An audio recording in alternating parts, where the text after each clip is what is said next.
Spotlight. I am Danny Morales, and Steven had me muted for the first 20 seconds of that. So, welcome to another episode of the Collective Spotlight. I believe this is episode 32. Episode 32. I really love what we have going on for this show. Originally, we had Anthony Clevland on as a first guest. He did have to reschedule because he's stuck at work right now. I'm going to have to reschedule. Honestly, it kind of works out because Anthony's final issue of Stargazer comes out next week, and we will have him on for next week's show. We might have to pre-record it, but we'll get Anthony Clevland on. I believe that means that for a whole hour, we are going to have Markisan from Scout Comics' book, By the Horns. If you haven't heard about By the Horns yet, you're really late to the party. But this comes out by Diamond this week. Ashcan had been on the shelves for a few months. I'll actually ask Markinson about that in a second. Is he with us yet, Steven? He's not with us. So while we wait for him, By the Horns, if you guys have not had a chance to flip through it yet, I'm just going to open up to the first page. Actually, sorry. Page. It is a high fantasy story, kind of set in a little bit of a futuristic, because as you can tell, there's a hover cart there and everything. But if you're a fan of high fantasy, if you're a fan of Elder Scrolls, like Skyrim, Fable, Dungeons and Dragons, By the Horns is for you. And one of the coolest things is it has a few different covers. It actually has a VHS cover that I forgot to bring out here. But we have this Virgin Scout web store exclusive right here. And then apparently, like every ambulance in Advent Health is on the way out, as Steven can tell you. But they're making it. They're going to make it. And then there's also this retailer incentive exclusive for By the Horns. I absolutely love the colors on this. This is my favorite cover. And there he is. Hey, how's it going? Good. How are you? Awesome. So this is the man, the myth, the legend, the writer behind By the Horns. Is it Markinson? It's Markisan. Markisan. There we go. Mm-hmm. I knew I was messing it up. I knew it. Yeah, you threw an extra N in there. Yeah. So I was just telling them a little bit about By the Horns. I got a chance to read this last week because we got our Scout books a little early. And it didn't disappoint. But if you want to go ahead and tell them kind of the elevator pitch of what By the Horns is, hit them with it. Sure, yeah. By the Horns is basically The Last Unicorn meets Kill Bill. It's a sci-fi fantasy action series about a hunter named Elodie who wants to kill all the unicorns on the continent of Solithus for trampling her husband. The problem is that it's impossible to find unicorns. So Elodie just starts murdering anything out there with a horn in frustration. Unfortunately, all that monster hunting affects her standing in the farming village of Wayfair where she lives. And the elders exile her for neglecting to help the community. So she sets out with her telepathic half-wolf, half-deer friend, Sajin, to try and make one last go at tracking down unicorns and getting revenge. But they end up discovering that there's an even greater threat out there than unicorns. And you find that out as the series goes. So it's about stabbing horned monsters, but it's also about a woman who feels like all she has left in her life is revenge. And she has to decide what's more important, getting back at unicorns at all costs or standing up for the larger community and stopping this massive looming threat to the entire continent and all the creatures on it. And what I love about the book is you have a lot of different, I don't know, not genres, but a lot of different little things from different stuff in there. I was mentioning right before you jumped on, if you're a fan of like the Fable video games or Dungeons and Dragons or even Elder Scrolls, you might like By the Horns. What were some of your influences in creating this story? Well, I really love Final Fantasy. And really, I love fantasy in general. You know, I love books, comics, but I wanted to do something that was more of an action-based fantasy. So I would say that video games like Final Fantasy, Skyrim, things like that kind of influenced the way I wanted to do the world, but, with my style of writing. And also a lot of the character development from Final Fantasy. Final Fantasy VII is my favorite video game of all time that got released not too long ago. So that, and, most of it just comes from my head. The fantasy elements, but I would say that had a little bit of something to do with it. You mentioned to me when I talked to you before a little bit about how D&D. Oh my God, you brought it out. So I'm going there. Actually, let's just go there now. So you are a marketing whiz. I actually had Richard Rivera from Scout in the store on Sunday, and I mentioned you. And he was like, oh, yeah, he's genius. He's got the horn. He's got the mead. He's got the record. So tell us about those are just the three that I know of the marketing, extras that you have for this book. You have the horn, the mead, and a record. Is that correct? Right. Yes. So what gave you the idea? I know the record, you mentioned you're kind of a metalhead. You like music. So the record, I'm sure you were super excited to do, but where did the idea of doing the horn, glass, or I guess the horn, and then doing the mead as well? Yeah, I mean, I'm not kind of a metalhead. I am a metalhead. On the Metalheads podcast, which is just awesome to do. We interview bands and just chat about metal with my friends every month. But yeah, the horn came up. I love mead. I've been a mead drinker for a long time. I made my own mead with my friend Dave in his old dungeon disaster of a basement in Wisconsin for 15 years. And it just got harder and harder to go do that. I lived in Chicago for 20 years, and I live in Hawaii. But so he lived in Wisconsin, and it's hard to line up schedules and all that. So we kind of stopped doing as much mead. And so I had to go look for a good meadery that made honey wine like I did. And I found out that most of them are terrible. They're not good. But then I stumbled upon Brimminghorn Meadery, and I instantly fell in love with all their beverages. And the icing on the cake was that they love metal. So when I started drinking their meads, they were just starting to do collaborations with bands. And they offered a club for their meads, and I jumped on that, and I've been getting meads from them in the mail for a couple years now. They come out every quarter, and I'm drinking one of them. I don't have my own mead. I thought it was yours. It's not. I haven't gotten it because I live in Hawaii. It takes longer. So the ironic thing is that Jason, who draws the book, my partner in Unicorn Crime, he got his mead, and he's not even a big drinker.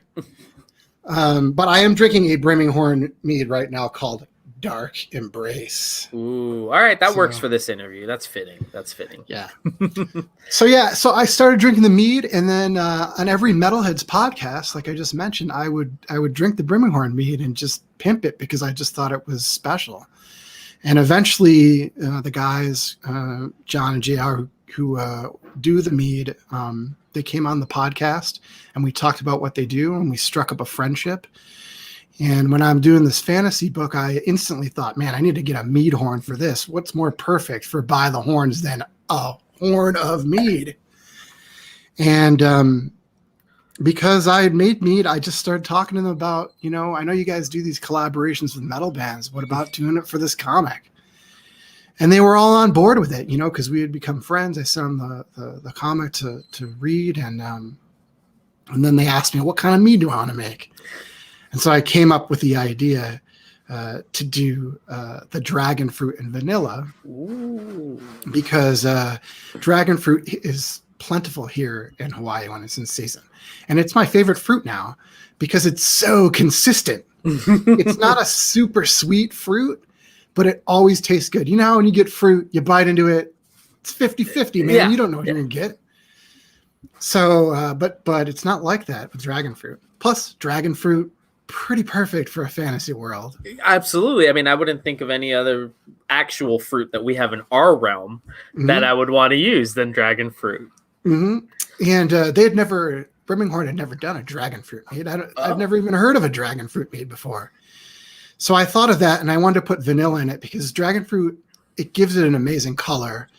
And people see it. It's just almost like a bright red. It's gorgeous color, but it's not going to be overly fruity. It's not a wine cooler, man. Yeah. Mead is like 14, 15%. So, and it's, and the vanilla adds a little bit of extra flavor. I think I haven't tried it yet. I'm dying to. But those guys, I mean, they've never made a bad mead. Every mead they've made has been excellent that I've had. So I'm very excited about it. That's awesome. And who helped you make the horn? Did they help you get the horn together as well? Yeah, they did. They've made horns for their shop before. And so they had a connection, and they introduced me to them. And we have the logo for Elodie's jacket. I don't know if you can see it. Yeah. I see it right there. Yeah. So it's a horned skull logo, and on her jacket, it's on the back of her jacket. So I just thought that would be a really cool design to put on the horn. So these horns, they're made from real water buffalo horns, and they hand carved this logo into it. Wow. And it was great to work with them. They're in India. And they even sent me videos and stuff of it because I requested them, because I was like, how the heck do they make these things? So I'll probably share those in a little bit. That's awesome, man. That's so cool. And it's funny. You're here to talk about your comic book, and literally I knew that's why I was like, if you need to take the hour, we can make the hour work, because this guy's got meads in the works, horns. He's got a record that we're actually going to have a cool world premiere here in a little bit. We're going to do that in the 6 o'clock hour. One of the things I want to talk about the book that I thought was really cool is, so your main character, they call her Ellie sometimes in the story as well, right? Yeah, Haru, one of the village elders, calls her Ellie. No one else really calls her that. Yeah, I noticed he was the only one. So, but he mentions to her when she's being, kind of shunned or whatnot. He mentions to her, maybe next year, once you get over this bloodlust or whatever, you can come back. Talk to me about trying to write a character who is, I don't want to say damaged, but hurting. She's clearly hurting because of the loss of her husband and everything like that. So trying to write a character like that, how did you kind of get into that mindset to write her? That's a really good question. There's something about loss that I like to explore. I did that in my first comic book series, Voracious. And the way I built it with Elodie's loss, it's something that she deals with, and she deals with it head on.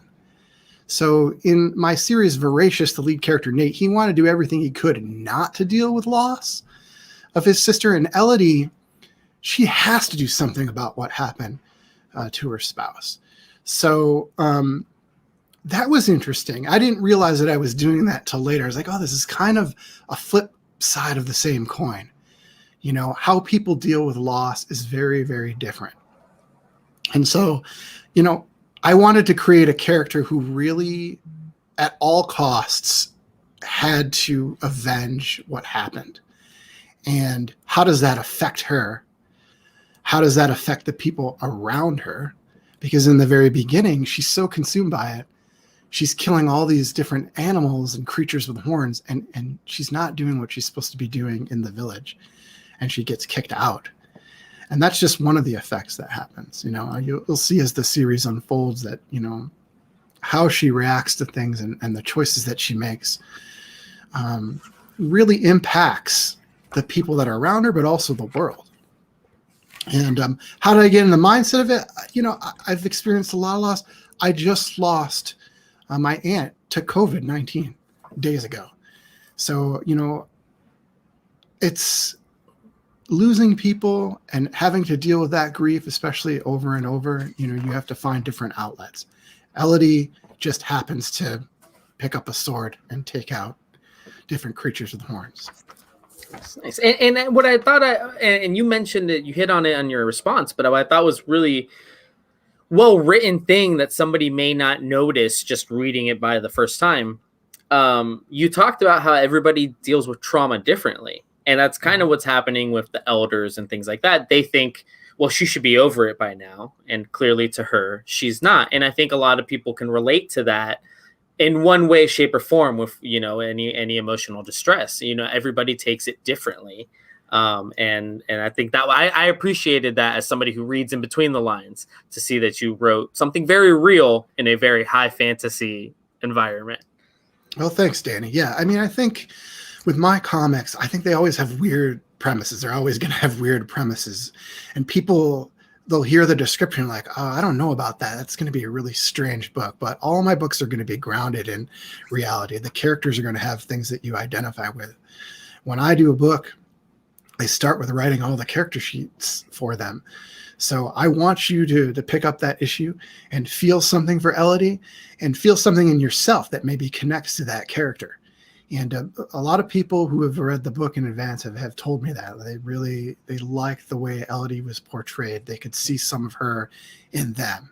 Yes. And that means something. That really touches me, actually. Well, and that's a sign of good writing. Anybody can write a flat character. It takes a little bit more to do this. One of the things, and you mentioned, it's a very fantasy based book and everything like that. A lot of fantasy, especially high fantasy, is very period piece. It's very set in the olden days, and there's horses and carriages. And then you flip to just the second page, and I think this was even in the ash can. And, you could tell that this is different. This is a little, I don't want to say futuristic, but it's definitely different than most of the fantasy worlds that it's where the sci-fi comes in. Right. Where did that idea of crossing those come to you? Because it doesn't happen very often in these genres. Yeah, that's true. I mean, originally when we started doing By the Horns, it was straight fantasy. When Jason and I were working on Voracious, I had come up with the idea, and we started to work on it, and we started it off as just a straight fantasy series. But after we finished Voracious and we revisited it, and we were trying to decide which books that we wanted to start working on again, which concepts, By the Horns had changed for me. I wanted to incorporate more of the sci-fi element into it, because I thought it was a little bit more unique. But I wanted to do it in a way that didn't hit you over the head with it. It's not like very technological world. It's mostly medieval fantasy. But then there's these splashes of technology, and a lot of them are antiquated tech. It's not super new looking. And it's kind of just matter of fact in there, like it's been incorporated into their daily lives. But for the most part, it's tech. But also, I just really wanted Elodie to have a gun. And, so that is cool. I like the visual imagery of that. Some of my favorite sci-fi books or comics and stuff, they mix those elements. Yeah, no, it's awesome. I think it's, like we said, unique. It's not like every other fantasy book that you read. Mm-hmm. The reason that got me thinking about the sci-fi fantasy mashup is because you also have a VHS secret, not so secret now, VHS variant. What was the feeling? Only a few series from Scout have gotten this treatment so far. So what was the feeling like when the guys at Scout gave you a call and they said, hey, we think we want to do a VHS variant for your book? I mean, I think that Jason, who's my co-creator on the book, my brother, we're up for anything, man. We'll do whatever we need to help get the word out of the book. And the VHS thing sounded really cool. Back when we did Voracious, we actually did something similar. We did a cassette tape cover, and it was a wraparound. Which is like the perfect dimensions of a comic, just like a VHS. So yeah, we've done some stuff like that in the past, and Jason, that's all Jason. Jason came up with that. I think, some of these VHS covers that Scouts have done have been great, but Jason's, I think, is the best. It just looks the coolest to me. And I sent him some examples of what I thought, we might incorporate into that, but he just came up with that all on his own, and just kudos to him for that, because it looks terrific. We've got a lot of cool covers. It's awesome, because the stickers that he chose to go with, he went like the staff pick and the Be Kind Rewind. I mean, It was awesome. It was awesome. But the thing is, especially, and it makes sense because you have such an awesome book, but the covers are just phenomenal. You got the web store exclusive here which is a Virgin wraparound cover. I love the colors on this. It's take that thing out, Danny. Let's see the whole thing. Yeah, so this one is by Luke Oram. And look at that thing. Look at that. So, yeah, Luke Oram is a heavy metal cover artist. And because I love metal so much, one of my bucket list items is to get a heavy metal cover artist to do a painting, a drawing for one of my series. And Luke's just done some amazing covers for a band called Sludge, another band called Firelink. And what a cool guy. He lives in England, man. And I asked him to do the cover, and we ended up talking for like 2 hours. Just everything. And hopefully we'll get to have him on the Metalheads podcast. But yeah, no, it's an awesome cover. And also what I loved, and I didn't notice it till just now. Nice little, I guess I'd call it an Easter egg. Nice little Easter egg in the corner there on the unicorns. I'm not gonna say anything else, but it's a little Easter egg. Yeah, no, you pay attention to things, Danny, because that was a last minute ad. You know, Luke had painted the cover, and I was like, "Hey, you think you could throw a couple of unicorns in the corner there?" So yeah, he said no problem, and he put it in there. No, it's awesome. That other cover, man, that you showed is by Maria Wolf Lopez, and that is just phenomenal. The colors on this, I mean, gosh. And then she's got the sword going through the eye socket, and this is another one of my absolute favorite covers. Like, I mean, I'm a sucker for a lot of color on a cover, I'm not gonna lie, but this is amazing. And it honestly fits with the first issue too, because you get your monster soup. Yeah, you know, and Andre, our series colorist, did the colors on that, and Maria fell in love with them. Yeah, she loves it, and it's so it's different, I think, than what the book looks like. And I told Andre when I sent him that, I was like, listen, Maria's art style is different. So if you want to do something creative with the colors, if you want to really break them out, do whatever you think is really going to pop this cover. And he killed it on it. You know, the artwork is phenomenally detailed. Maria is an artist who lives in the Chicago area. I met her at a convention, and we struck up a friendship, and I always wanted to do something with her. And now she's doing a Marvel cover, and I don't know if it came from this, but maybe, you know, I think anyone who sees that cover is like, man, we got to get her to do it. Yeah. And she's Native American, and just really proud of that. And she's killing it in all our artwork. It's so dynamic. Yeah, it's awesome. I mean, not one of the covers for By the Horns is a bad cover. I know we had a question in the comments. Ed was asking, where can he get the mead and the horn? Hi, Ed. You can get the mead and the horn at brimminghornmeadery.com. It's not going to be on sale till tomorrow, though. So the book comes out tomorrow, and Birmingham will have that. I think that was the right address. I better double check it. But yeah, and we can definitely get that link put up on the show notes, because actually he also asked about the album, but I'm holding on to that one another like 5 minutes because we got something scheduled here. But what's cool about your album, your record, is you did 3 different colors. Is that correct? We did, yeah. So, and orange was Scout exclusive. Yeah. Then you did, was it a purple or like a bluish, right? Yeah, we did a blue. They kind of like have a different swirl to each record. Yeah. So there's a purple. It's called a Boris purple, and it has different flecks of different colored purples. There's a blue, which I think I have that one. Hold on. He's got to put the horn down, you know. And orange. Business. Yeah. Well, here's a blue version of it. Yes, that's the one I had seen. And it looks awesome with the pink fold or centerfold there too. Yeah. So yeah, and it's different colors. It's a little darker on the other side. So yeah, we did 3 different colors, 100 copies of each one. And so Scout's got the orange. They requested orange because, of course, that is their color. The blue one is available at skullfracturerecords.com. If you just go there, it'll take you to a link on Bandcamp, and you can pick up the blue record. It comes with a limited edition cover. It's based on the cover of the record. I don't have the comics yet. I'm supposed to get the comics today. Actually. That's what you told me. So it's who was the artist that you got to do that for you on the record? So that's Jason again. So Oh, it's Jason Muir, which we got to talk about Jason. Yeah, Jason is the series artist and the co-creator of By the Horns, and he did that, and it's based on an actual panel from the second issue, and I love that panel so much. I'm like, Jason, I want to use this for the cover. So he was like, I don't know. I was like, just trust me. So he sent it to me, and I was like, what I want to do for this one is get a different colors. I love Andre. I think he's phenomenal, but I want to do something a little bit different for this one. So I asked my friend Rico Renzi, who does like Sea of Stars. He does Spider-Gwen. He's one of the most best colorists in the business. And he just has a really unique style to him, to his work. And so I wanted to see what that would look like on Jason's art.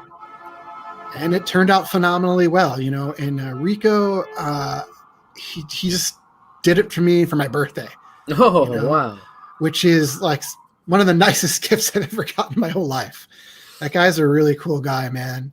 And everybody should check out his website, nolongermint.com. He does all these cool like mashup shirts and artwork. He's been doing his own covers, and of course his colors are tremendous. But so yeah, I wanted to do something.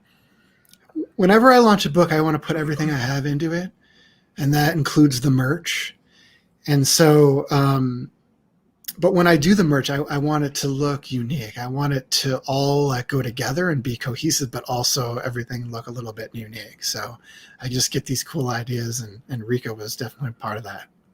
Well, and to talk about Jason for a second, it's more than halfway in, so I don't want to show it, but there's a splash page where she's fighting, the best way I can describe it is like a whale creature. It's a dragon whale. Yeah, it's a dragon whale. There we go. That's a beautiful splash page. Like honestly, and his work throughout the whole book, I feel like sometimes there's a stigma that independent books, while well written, have hit or miss art. But this book, you could have put it on a shelf and said that it's one of the big two, or you could have said this is published by anybody. And Jason's work stands on its own. It's really phenomenal. But what's it like working with him? Because you said he's co-creator as well. So like, what's it like working with someone like Jason when you get stuck in a corner, when you want to do something and you're not sure how to do it? Oh, I mean, I'm always sure how to do something. No, listen, the series features absolutely stunning art by my friends Jason and Andre Tabakaru. Tabakaru. I love saying There's so many great names involved with this comic. Yeah, he's from Romania. And we all worked together on our first series, Voracious, and those two have grown unbelievably since we did that book. I think those guys should really be illustrating the X-Men instead of slumming it with me. But I'll take whatever I can get from those guys, because the artwork, especially in By the Horns, I think is just stunning. I think it is the best work that they've done. But yeah, Jason and I, we're friends now for a while, and we co-created Voracious together. It came out from Action Lab. We did 3 volumes of that, and we work really closely on our projects. I don't think that's typical in the industry. But having Jason be an equal partner in all aspects of the book was the only way that I would create it. He just has a passion, a drive, and just believes in our stories and puts everything he has into it. You know, the guy is super professional, but also he just has tremendous ideas too. So the way we work on the book is like, I have the idea, a lot of it in my head, and then I tell it to Jason. I was like, listen, let me know if there's anything in here you want to draw or anything that you think we should add to it. I want you to be involved in it. So he'll send me ideas for things. And I try to incorporate, whatever's going to fit with the story anytime he sends ideas. In fact, he's been sending me ideas nonstop for the second volume. So to continue the story, and it's great. He has a real passion, like I said, for creating these comic books. And so yeah, every aspect of it, when I do the script, I'll send it to him and he can do notes. He sends me thumbnails. I give him notes, and we do the colors and the letters and everything together and just talk about everything. Merchandise, we're complete partners in it, and couldn't do the book without Jason. So you mentioned earlier Skull Fracture Records. Mm-hmm. And so the record itself, the EP features music from Arctic Sleep. Is Arctic Sleep you? Oh no. Who are Arctic Sleep? Tell us about Arctic Sleep. Who is Arctic Sleep? Yeah. You can go ahead. I'm going to put this down for 2 seconds, but go ahead. All right, pal. Yeah, Arctic Sleep is the brainchild of my friend Keith D. And he's just a super talented multi-instrumentalist, and he does a lot of different albums and bands, and Arctic Sleep is his kind of like a doom, almost like a progressive post-metal kind of record. And Keith D has been on the Metalheads podcast. He actually does the segues that we use between sections of the Metalheads podcast because he has this deep baritone James Earl Jones-like voice. And so I met Keith through Metalheads and started listening to all his different albums. And he also picked up Voracious, and he loved Voracious and would send me messages about it and tell me how much he enjoyed the story. So when I decided that, hey, I kind of want to do a soundtrack, I kind of want to do some music for By the Horns, he was the first person I thought of. And I just thought that Arctic Sleep would fit the world perfectly because he has a real emotional quality to his music. It's heavy. It kind of straddles the line between metal, alternative rock, a little bit of 90s rock in there. So, so I asked him to do a song, and originally I was going to do a split. I was going to do a song with Arctic Sleep in it and pick a different band, but the more I thought of it, I just thought, I think Keith can really do both songs. And I wanted to do songs where it was kind of, one was from the perspective of Elodie, our lead character, who we talked about is tortured with the fact that she's lost her husband to unicorns. And then the other side of it, which we're premiering tonight. Right after this, actually. Right. Maybe Magic Won't Die a Horrible Death Today, which is the B-side of the soundtrack. It's from the unicorn's perspective. And so he was all into that. I sent him the first issue so he could get a feel for it. He asked me to come up with the titles. So that was fun, especially the one I just said. And and we worked pretty closely with it. He would come up with the music and send me snippets of it and get my input. And, I added my 2 cents on what I thought should be in the music, but ultimately it was up to him. And then, he did the lyrics based on the titles that I came up with, and just 2 amazingly good songs. I think it's the best soundtrack for a comic ever. I know it's mine, but I've heard other soundtracks just not as good. So with that being said, we actually have the world premiere of the second track. You already have the first track on Bandcamp. You want to go ahead and introduce it? Oh, yeah. It's called Maybe Magic Won't Die a Horrible Death Today by Arctic Sleep. Steven, run it. Oh, give me a second. He turned around just as you finished. No, he's right. And we're going to step away for 2 minutes so you can listen to, or actually almost 3 minutes so you can listen to this, guys.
was awesome. That's our first time world premiering a song, first of all. So thank you very much for making that possible.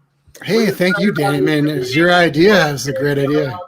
But yeah, so talk to me. I mean, you just talked about Arctic Sleep, but I know probably you were just talking about, metalhead. Everybody was probably expecting really, really heavy metal, and it's more of a like a chill metal, like if that's even possible. Talk to me about that a little bit, what they were able to do for you. Yeah, I mean, they're a doom metal band that kind of straddles the line, like I said, between alt rock. I would say there's a little bit of 90s rock in there. It kind of reminds me of a band called Hum, and I thought that would be a good one because I thought their music would fit well because there's a good emotional quality, especially Keith D's voice, that I really like in their music. The last album they did was all about his cat that he lost. Oh. And I love cats. I wonder if my cat Zoso will make an appearance. It usually does. But that got me really, really right here, And so By the Horns, to me, I wanted By the Horns to be something that like everybody could really identify with. And yeah, I listen to a lot of super extreme metal. I'm really into death metal and black metal and all that growled vocals. But for this, I thought that because it's a mix of genres, because I think it has more of an appeal to a wider audience, I wanted to have a band that could also portray that in musical form. And, Keith D and Arctic Sleep, they just knocked it out of the park, I think, with these two songs. Yeah, no, and then especially this one. Again, like, you're telling me, oh, I'm a metalhead, so I loved it. And I go to the band camp and I'm expecting like, a lot of metal songs, it's screaming and you don't get very many lyrics sometimes. And the fact that this is like a full song with lyrics, I was pleasantly surprised. And like you said, it hits a couple different genres. And I mean, you get lyrics, but it's all about death and killing. Yeah. So. Well, I mean, that's what By the Horns is about, right? We're killing monsters. Yeah, that's true. That's true. So one funny question I wanted to get in, and people who have read the book will get it once they've read past the first couple pages. One of the things that the villagers are not very fond of is monster soup. Her monster soup is not winning her any favorites. Yeah. So you mentioned that you love dragon fruit. What is your monster soup? What is my monster? Like, what would be my favorite kind of soup? No. What is your least favorite food? Because everybody else besides her hates the monster soup. Oh yeah, any vegetables. I don't like vegetables. What is your favorite food? Not what you hate the most. What do I hate the most? Yeah, it's like, which one are you not eating? Yeah, man, I hate vegetables a lot. I eat them because they're good for you, but I love meat. So yeah, I mean, I've grown to like more and more vegetables as time has gone on, but yeah, I'm not a big fan of the taste of it. It usually has to be in some kind of a dish. And it's not a specific one. It's just all of them. But then again, sometimes, I'll have a dish that has a vegetable that I really hate, and then it turns out great. It just depends on how you make it. Like Brussels sprouts. Like everybody eats Brussels sprouts. I ate them too. But I had a dish with Brussels sprouts here in Hawaii that was phenomenal. So, I never naysay anything, man. I always try something.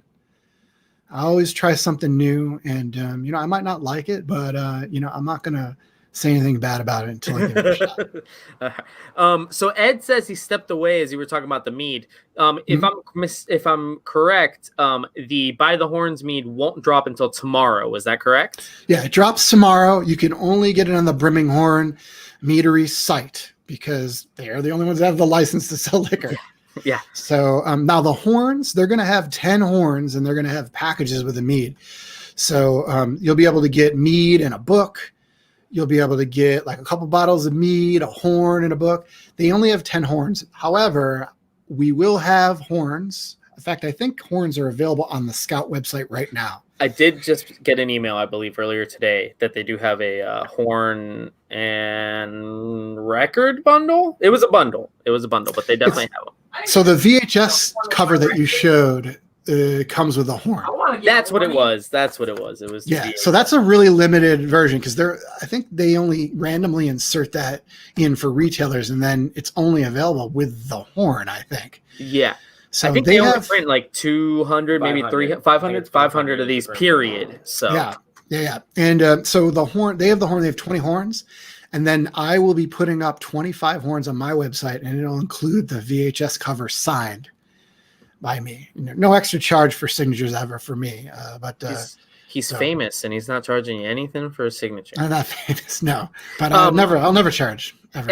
Ed says he's actually on their website now and asked which 2 meads would you recommend in general from then. Hold on, let me see, because I don't know what they now. Brimminghorn, they changed what meads they have, so let me take a quick peek at it, and I will tell you. Ashley, but I would definitely, Ed, if they have this Dark Embrace, get this thing because it's great. He just went through a whole bottle on the interview already. It's honey grape elderberry wine. Ooh, elderberry in oak barrels. Holy crap, it's good. Mother smells like elderberry. Ashley asked how much the book was. The main issue is $3.99. Right. He asked if they can get them signed. I was gonna save that towards the end, but if you're okay with it, we can maybe send some copies over to Hawaii, and we'll pay for shipping back. But that way, we can have some signed copies here in the store. I know it'll take a little bit of time. But. Yeah, no, I'll sign anything you want. If you want to send it, I'll sign as many as you want. So I'm gonna send you this copy of Avengers, and I want your signature on it. Why? I'm just kidding. But you said that. You said you'd sign anything I wanted. I will. I I was thinking more of signing your arm, and then you could get a tattoo of my signature on there, Danny. But I'll just send the whole arm, man. Don't worry. It's coming your way. But you know what? That would make really good soup, buddy. That would be the next soup. That would be Danny's arm soup. Danny's arm soup. I'd have to give you my left. I can't. I need the collective. Oh man. But I'll also have signed copies available on my website. So I'm supposed to get a shipment of books. So I'll be putting up books on my website. If you go to markisan.com, MARKISAN,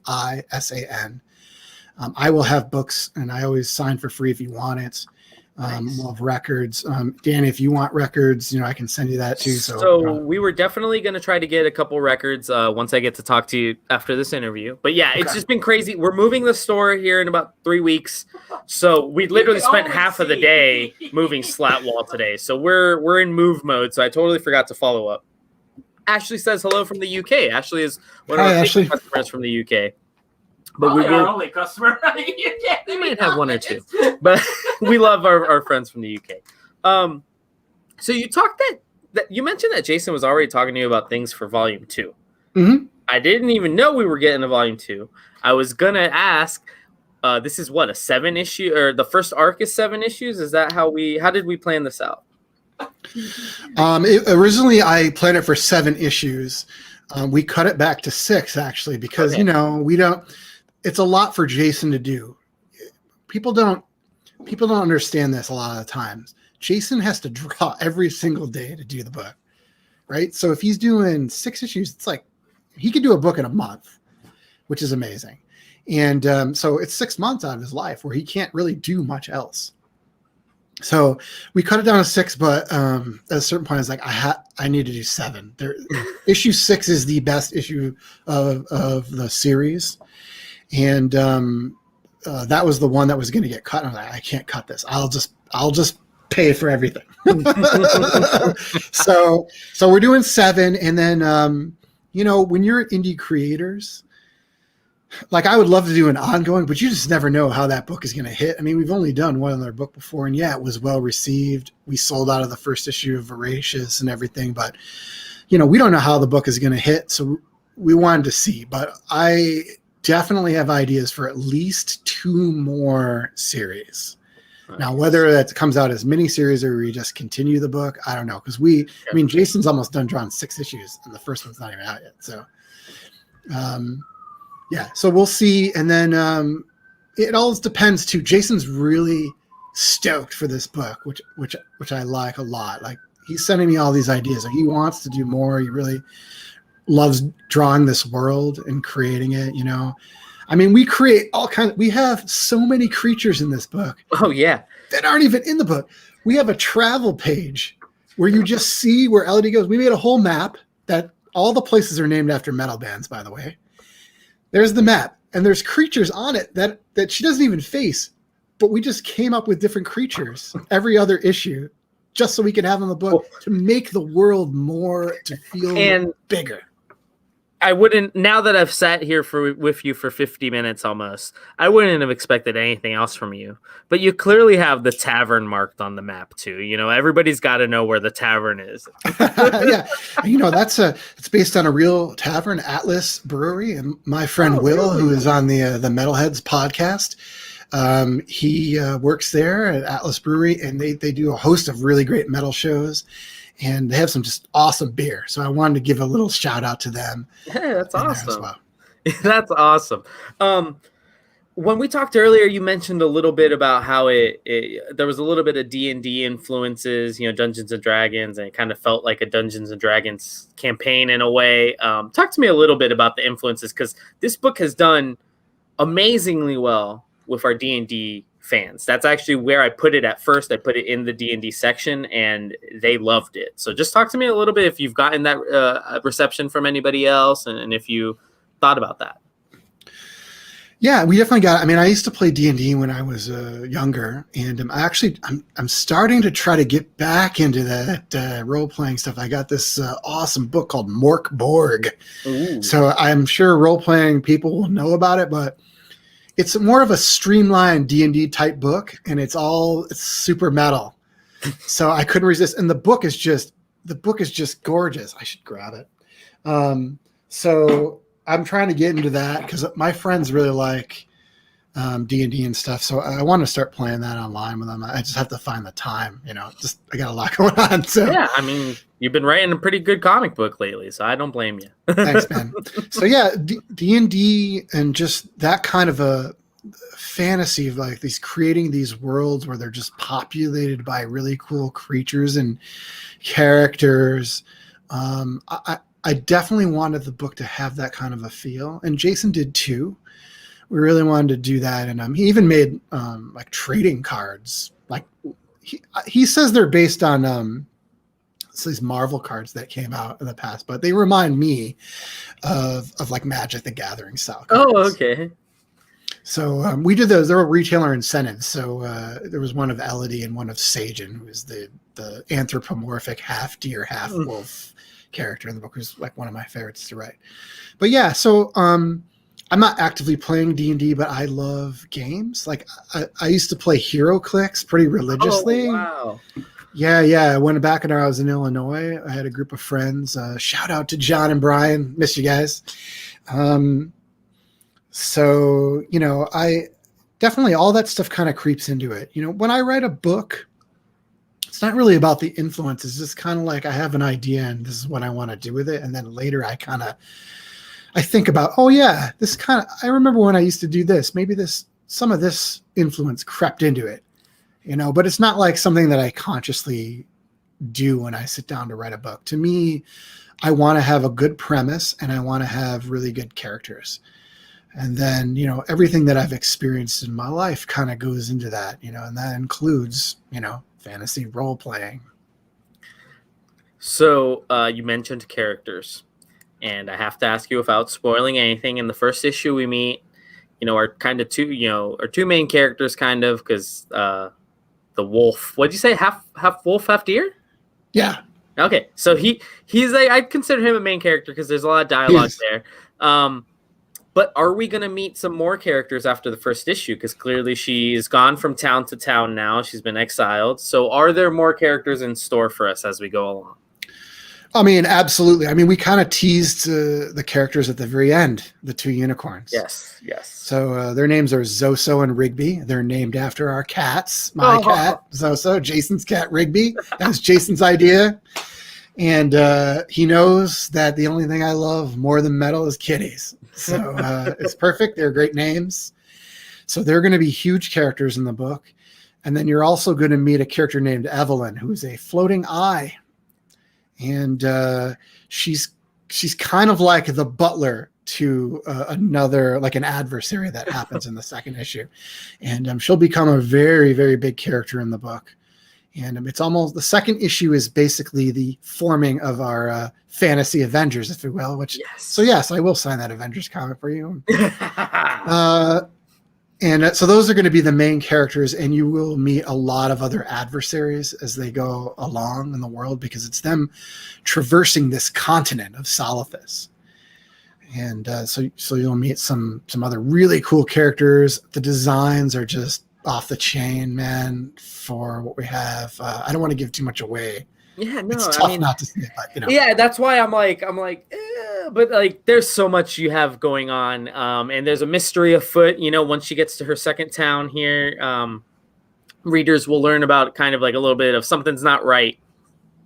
I can't wait to go on this adventure with everybody. The book has been really great. Like I said, from the time it came out in Ashcan, which to be honest feels like it was almost a year ago, maybe. Like, oh, man, it feels like it was probably like 9-10 months ago, right? I don't remember when the Ashcan came out. I mean, soon after. I'm trying to think. It has been a long time. It feels like a long time. Yeah. We didn't even really. I mean, I came up with the idea in 2019, and we really started. I fleshed it out a little bit, and then we really started working on it in 2020, and then pitched it in early 2020 before the pandemic. So we were a little bit worried about that, but of course we got Scout to pick it up. So if you want me to talk about Scout, I can do that too. But no, yeah, I mean, talk to us. So Scout, they're local to us. They're Fort Myers. David Burns, good friends of ours. He's been in the store plenty of times. But yeah, what was it like working with Scout, especially through a crazy time like the pandemic? Yeah, so fortunately, Scout, we got the book. We did the preview pages for it. When I create a book, I'm going to do a book no matter what. If it doesn't get picked up by a company, then I'm doing it. Now, fortunately, I haven't had that issue. My books have been picked up, but I don't abandon ideas. Like, I know a lot of people will throw things at the wall and see what sticks, but I'm not going to ever do that. Like, I have to finish it because I think it's worthy of being out there. But Scout came into it. They were on board instantly. We pitched in the pandemic. We only pitched a couple companies because of the pandemic. And also, I just like to do it in tiers. I don't like to have a billion pitches out there. You know, I want to see what they say first before I go to another place. But Scout was on board right away, and they were my first choice. Hey. Because I love their books. I liked what they had started to do. They're thinking outside the box in terms of distribution, in terms of marketing, in terms of promotion. I could see that they had a real fire in them, just like Jason and I do. You know, that's why we do all this merch. That's why we just put everything we have into our books. I feel like Scout is the publisher that's doing that right now. And, you know, I feel now like I had some kind of ESP or something, because since By the Horns got picked up, Scout has grown tremendously. Yep. With new imprints and initiatives and just damn good stories, man. I love all the people that work there too. James, Richard, Charlie, David, Joel. You know, David sent me his novel that he wrote. Like I said, I'd love to get a signed copy of that. He's like, I'll send it to you. So It's not happening. Is this guy in your book? Is this guy we got him in Oh the yeah, no, he's in the soup in the very first issue. Oh, he's in the soup. He's in the soup. Yeah, I don't know how he shouldn't even be alive. He shouldn't even be alive. He's retconned. He was retconned back into the story. But yeah, man, Scout, those guys love the hell out of comics. They really believe in creators, and they just take the time to ensure that every series gets a spotlight. And I'm really excited that my book is part of the Scout family. I can't imagine like doing this book anywhere else. You know, they love unique books, and I think that's what Jason and I and Andre that we're creating, and I think it's going to fit in perfectly with their stuff. Well, yeah, and like you said, it's like from the time you guys got picked up to now, it's like they've kind of just started dropping hits after hits. You know, it started I mean, they've been doing it forever, but Phantom Star Killer, and then all of a sudden the Recount, and then Stake, and now By the Horns, and it's just like every month they're dropping a big one, and you're just, you happen to be February's. Tomorrow.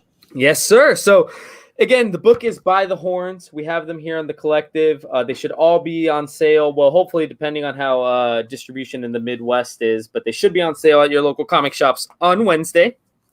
We here have the retail exclusive as well as the web store exclusive. It is a Virgin wraparound. I have to one more time just. Yeah, man. Luke Oram, get this guy on your radar because he's been doing amazing metal covers, and now he did an entire comic. He just drew a comic for a band that came out. I think it's sold out everywhere, but that was amazing, and hopefully he gets to do more covers. Oh, absolutely! I think it's a beautiful cover. I'd love to see him do more work. His paints are amazing, and then you guys got the special VHS treatment too. In true rock star form. Mm-hmm. Yeah. And so Markisan, you want to tell them where they can find you again? I know you said you have your website and everything like that. You can check out my website at markisan.com. Like I said, I'm going to have issues up there for sale as well. So if you miss it in your comic shop, or you just want a signed copy, you want a record, you want a horn or something, they're going to be available starting tomorrow. I'm Darth San on Twitter and Darth Markisan on Instagram. I love Star Wars. That's why I have those handles. If you want to stay in the know about By the Horns, you can follow us on social media. Our handle is By the Horns Comic on all platforms: Facebook, Twitter, Instagram. We didn't really mention this too much. We did mention Skull Fracture Records. I own Skull Fracture Records. Started that company because I just love music, and I wanted to do records that tell stories in the music. You can go to skullfracturerecords.com. A lot of our stuff is sold on a Bandcamp because they offer the best forms of music, because you can get MP3, FLAC, just really great files of it. And we have the records on sale there. So yeah, man, thank you very much for doing this. I can't believe it's an hour already. It goes by quick. I mean, I've learned really quickly, 32 episodes in now. The 30 minutes flies. The hour goes by just as quick. So that's why when I had the opportunity, I said, do you want to just do the whole hour? Yeah, man. Thanks to dude who is going to come on and cancel, because I had a lot to say. Yeah, Anthony Clevland, we'll have him on next week. He just has to pre-record. Cool. But thank you so much, man. We're wishing you the best of luck with the book. Since it's 7 issues, we'll honestly probably try to bring you and Jason back on sometime in between the middle there, so that you can fill everybody in. If you can, stay backstage with me real quick once I drop you back there, so I can talk to you about getting some records in the store as well. And I just want to say, anybody has any questions or whatever, feel free to hit us up on social media, man. I'll answer any questions you have. So if we didn't get to them on this live show. Yeah, and that's what I love about you guys, is that you guys have been really awesome on social media, not just on the By the Horns social media, but on your personal ones. That's how I felt so comfortable, just being, hey, you want to be on the show, man? And I saw there's an awesome record. And, honestly, I'm sure we're going to be friends forever now. You'll be, whenever you're in Florida, you're coming to the store. I hope so. I appreciate that. But guys, the book is By the Horns. Definitely check it out. And thank you so much, Markisan. I appreciate all your time. Next time, let's try to get you and Jason on, and we can talk about all the goodness and your guys' cats too. Sounds great, man. I appreciate it. Take it easy, man, and I appreciate you stopping by. Best of luck with the book. Thank you. Now I'm going to have to do that. Hold on.